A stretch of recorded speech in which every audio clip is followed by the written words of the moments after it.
I'm pissed off at the fact that he was allowed to resign. He should have been fired. Okay, you're at the office. You're snorting what we believe to be cocaine. We don't know. It's a white powdery substance. I guess you can deduce whatever it is. I'm going to say cocaine for the sake of argument, even though I don't know. The bottom line is this. You're at the office. You've got an offense. Let's take this into consideration. Dolphins are dead last offensively. In terms of points, in terms of yards accumulated, they're dead last.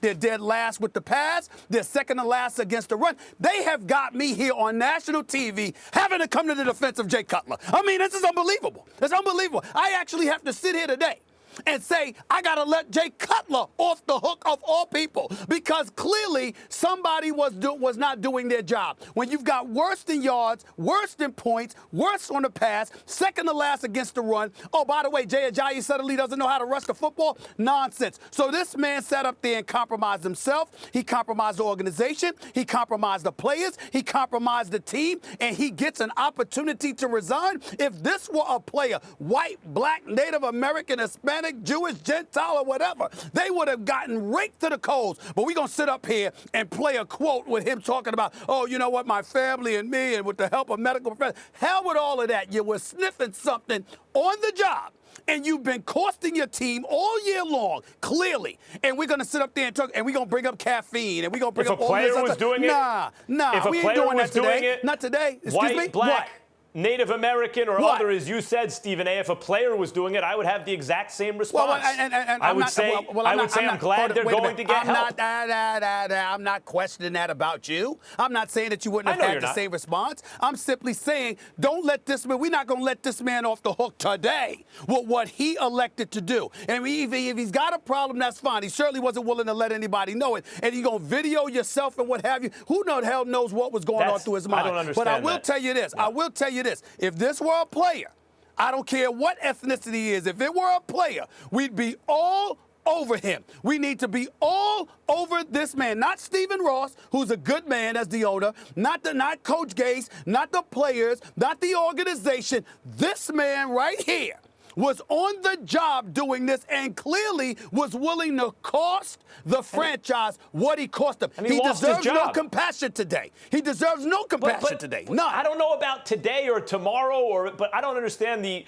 problem with compassion. He lost his job. I mean, the consequence there, as raising children, as you know, Stephen A., I have kids, you have kids. I got a problem with the fact that he was allowed to resign. You give them consequences based on their behavior. You have no problem with him being allowed to resign? Answer the question. You give them them no problem with being allowed to based resign. on their behavior because you want them to know better. Is the point to punish because you did bad, really, you get punished, or is the point you gonna say that with a straight face? You got no problem with him resigning. Make the world better. You got no, hold it, you got no, don't give me that crap about making the world better. We don't think about that with the players. So why won't we think about that with the coaches? The fact of the matter is, you may not, I do. What player gets allowed to resign? They get Stephen cut, A., that's they get why the waived, woman said they get that publicly humiliated. because of that exact issue. By the way, I can point to a million different players, including Josh Gordon, and that was, from what we know, much less serious. In fact, the addiction that's a separate issue. But we're talking about largely marijuana, it seemed, right, in that case. And with Josh Gordon, what did I consistently say about that? That he's bad Josh Gordon, go away, never let me see you again? No. That I hope he gets help and gets better. He's a great player when he's healthy, in his head too.